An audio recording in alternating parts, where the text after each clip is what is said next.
ইস, আমার কত দেরি হয়ে গেল। টুনির কাছে পিৎজাটা পৌঁছাতে বেশ দেরি হয়ে যাবে। অনেকক্ষণ ধরে কিছু খাইনি। আর এই যেন কি বললো, পিৎজা না কি যেন? অনেকদিন নতুন কোনো খাবার টেস্ট করে দেখিনি। যাই পেছন পেছন যাই, দেখি কিরকম খাবার, কেমন লাগে খেতে। এই নাও টুনি, তোমার পিৎজা। একটু দেরি হলো দিতে, কিছু মনে করো না। হ্যাঁ, না না, কিছু মনে করিনি, তবে এর দামটা নিয়ে যাও। এই নাও। কি সুন্দর খাসা গন্ধ বেরোচ্ছে। দেখি তো বাক্সটা খুলে কি আছে। ও মা, এ তো দারুণ ব্যাপার, জিভে জল চলে এলো তো।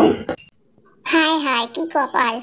যেই গেছি পয়সা আনতে, ওর মধ্যে ভূত চলে এসছে আমার পিৎজা নিয়ে যেতে। এই পেতনি, তুই কোত্থেকে এসছিস? এইটা তো আমিই খাবো বলে অনেকক্ষণ ধরে ঠিক করে রেখেছি। যা ভাগ, আমি খাবো। না, আমি। এই নে ধরে দেখা। এই নে ধরে দেখা। ওরা মারপিট করুক, আমি পিৎজা খেয়ে নি। কি বলো তোমরা?